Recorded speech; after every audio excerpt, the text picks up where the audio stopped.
para maiwasan nila itong ma-stroke, ano? Meron ba tayong mga dapat gawin at mga dapat tandaan sa ating kalusugan? Marami ho tayong pwedeng magawa. Unang-una, yun ang gusto nga namin bilang isang doktor na nagtitingin ng mga stroke patients, gusto namin na maiwasan talaga ang stroke, no? Unang-una, kailangan natin malaman kung ano ang baling nagiging sanhi ng stroke or mga causes of stroke. Dalawang klase ho yun, no?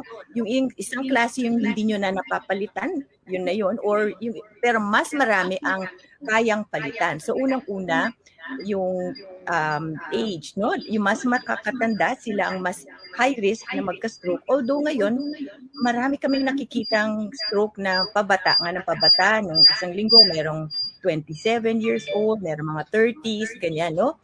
So, kailangan ma-recognize din yun or makilala ang mga symptoms kahit sa mas batang tao.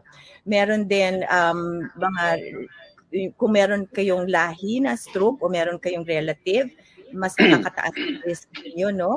Ang mga babae, mas natatamaan din ng stroke. However, meron din marami tayong magagawa para maiwasan ang stroke. Unang-una na doon, ang pag-alam sa iyong blood pressure, kailangan makontrol ito, no? Dapat hindi mataas. Alam nyo, ang high blood pressure or hypertension or alta presyon, walang hindi masakit, maraming hindi alam na mataas na palang blood pressure nila. So, the only way to know is magpa-check kayo. Pangalawa, high cholesterol, no? Maraming kumakain ng fast food, fried food, masarap kumain. So, mataas ang cholesterol, no?